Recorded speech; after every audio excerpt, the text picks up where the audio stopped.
सरकार हमारे खिलाफ है, सरकार का हर विभाग हमारे खिलाफ है और इस प्रधानमंत्री ने सेना को भी अपने हाथ में ले लिया है।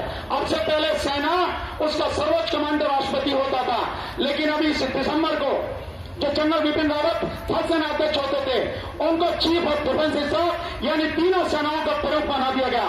इसका मतलब यह है कि अब सेना सीधे सीधे प्रधानमंत्री के हाथ में है। तो सवाल आपके मन में होना चाहिए कि प्रधानमंत्री को सेना की जरूरत क्यों है? इसलिए जरूरत है कि जब कोई व्यक्ति तानाशाह बनता है तो उसे सेना की ताकत चाहिए ताकि जो वो कहता है वो बनवा सके। और आज की तारीख में यही है, सेना उनके पास, पुलिस उनके पास, सरकार उनके पास, सरकार का हर विभाग उनके पास। और सबसे बड़े दुख की बात यह है कि आखिरी हम सबका सहारा अदालत, आज अदालत भी उनके हिसाब से ही काम कर रही है। खत्म हो गई इस देश की अदालत। इसलिए हमारे खिलाफ मुकदमे हो रहे हैं, लाठी बरसाई जा रही है।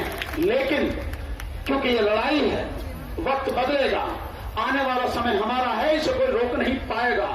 तो जब तक हो हमें अपना आंदोलन, लाठी खाएंगे, थप्पड़ खाएंगे, गोली भी चली तो खाएंगे, क्योंकि अगर मैं मर जाऊं तो कोई फर्क नहीं पड़ता, पर मेरे बच्चे अगर बच जाएं, ये देश बच जाए, तो मैं समझ लूंगा मेरा मरना सफल हो गया।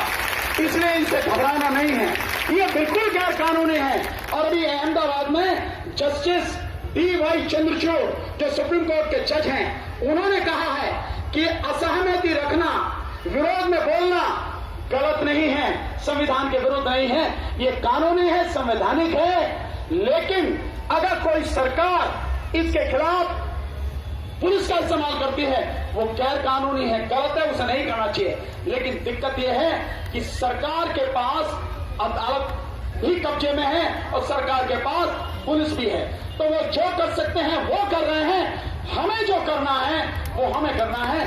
संविधान में ऐसी कोई व्यवस्था नहीं है, संविधान हमें पूरे अधिकार देता है, इसलिए करने की जरूरत नहीं है। आखिरी जीत हमारी ही होनी है। एक और सवाल सर, बताएंगे मरकज की हुकूमत को तमाम गुलबर्गा की शाहीन से आप ये सवाल करें कि हमें कहते हैं कि शाहीन बाग में हम बिरयानी खा रहे हैं, हम डंके की चोट पर कहते हैं कि हम सरजमीन हिंदुस्तान में खा रहे हैं। जो गैर मुल्की में पीठ पीछे जाकर गले लगाता है, लाहौर में बैठकर बिरयानी खाता है, उसके गले और उसके खाई हुई बिरयानी का हम क्या करें सर? अगर एक इंसान बेशर्म हो जाए तब क्या करोगे आप? भाई उस इंसान को कुछ पता नहीं क्या कहता है क्या नहीं कहता, और उसने सारी लाज शर्म एक तरफ खुंटी पर टांग दी है, हिंदू राष्ट्र के एजेंडे के लिए वो काम कर रहा है। उससे किस बात की उम्मीद करेंगे हम? उससे उम्मीद की जरूरत हमें नहीं है, वो यही कहेगा, लेकिन वो उसका काम है, वो हमें उकसाने की कोशिश कर रहा है। क्या उसके कहने से हम बिक जाएंगे, हम बिरयानी खाने वाले हो जाएंगे? वो हमें सर्टिफिकेट देगा क्या? हम क्या है इसके लिए?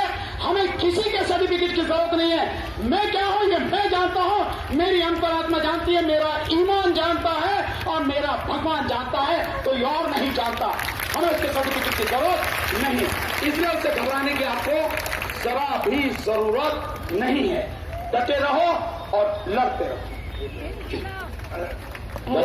हेलो, एक दो मिनट, मैं सर को कुछ क्वेश्चन। आपने एनपीआर में जानकारी दी या कुछ कॉलम को खाली छोड़ दिया, वैसे ही जो सबसे बड़ा जाल है हम उस पर फंस जाएंगे। ये जो अकाउंट सीज करने वाली बात है, ये जो नौकरी वाली बात है, देखिए किसी भी व्यक्ति से संविधान के अनुसार और कानून के अनुसार कोई भी सरकार ये नहीं कह सकती कि आपको ये जानकारी देनी है।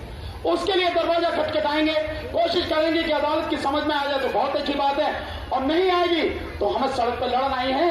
आज पूरा देश सड़क पे आ ही चुका है, जो बैठे हैं उनको भी लाना है। ये समस्याएं हो सकती हैं, मैं ये नहीं कहता कि होंगी, हो सकती हैं, लेकिन जब होंगी तब देखेंगे।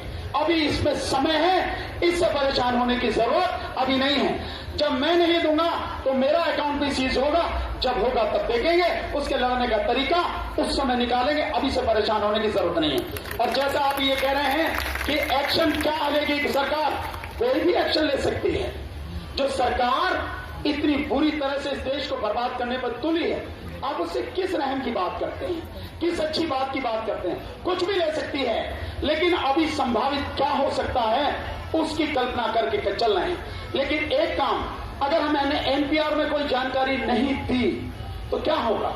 हमारे घर पर ये आएंगे, भाई आपने एनपीआर की जानकारी नहीं। हम डाउटफुल में तो नहीं जाएंगे ना। अगर हम जानकारी गलत देते हैं या कम देते हैं तो हम डाउटफुल में आ जाएंगे, लेकिन अगर हम जानकारी ही नहीं देते हैं तो हम डाउटफुल में तो नहीं आएंगे ना। दोबारा हमसे पूछा जाएगा, और 30 से 40 करोड़ लोग भी अगर ऐसे हुए उन्हें दोबारा पूछना पड़ गया, 2-4 करोड़ लोगों में ही पूरी दुनिया में हंगामा मचेगा। 30 से 40 करोड़ में तो इस सरकार को जवाब देना भारी पड़ जाएगा। आज की तारीख में ये कितने ही तलवे चाट ले ट्रंप के, कितना भी उसे ताजमहल दिखा दे, कितने भी जो स्टेडियम बना के कुछ कर ले, लेकिन अंतर्राष्ट्रीय क्षेत्र में इसकी बदनीति पड़ी है।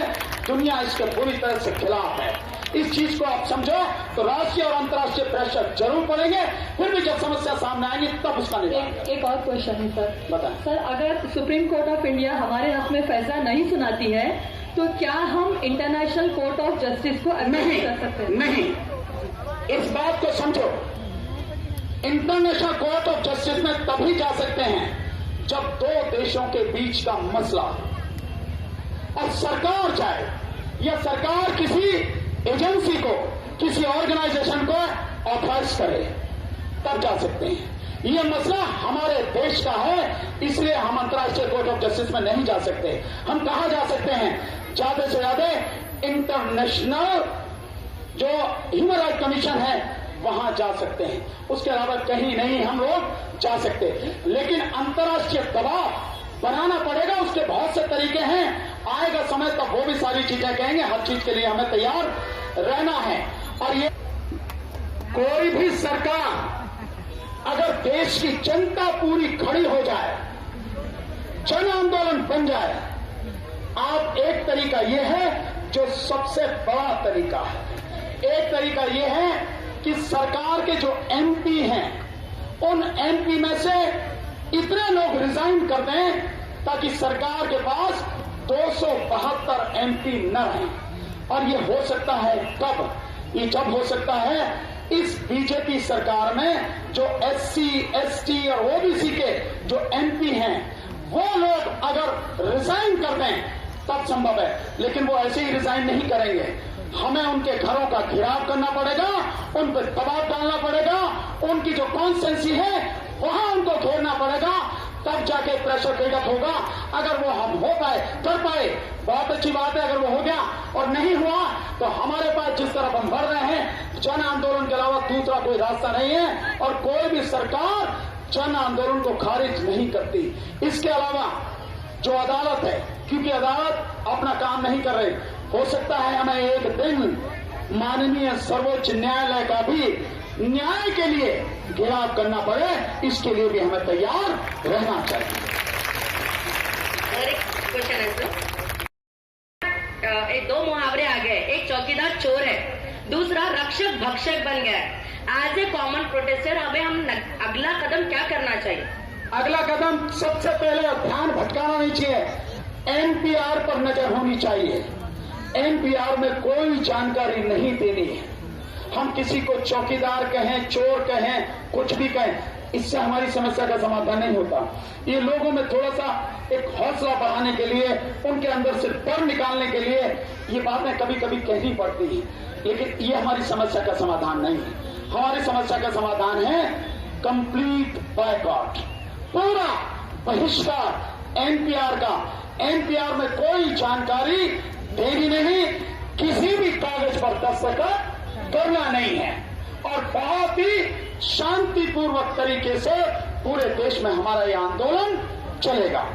अब यह है आधार तक कोशिश कर रहे हैं कि और समाज के लोग जो घरों में बैठे हैं, चाहे वो हमारी महिलाएं हों, चाहे पुरुष हों, जो घरों में बैठे हैं, वो लोग बाहर निकल कर आए। क्योंकि ये मुस्लिम का मसला नहीं, सबका मसला है, सबकी दिक्कत है। लेकिन इसमें थोड़ा समय लगेगा, पर मैं विश्वास के साथ कह सकता हूं लोग आएंगे और कंधे से कंधा, कदम से कदम मिलाकर हमारे साथ चलेंगे। आप अपने आप को बहुत ही मजबूत बनाते हुए धन्यवाद दो।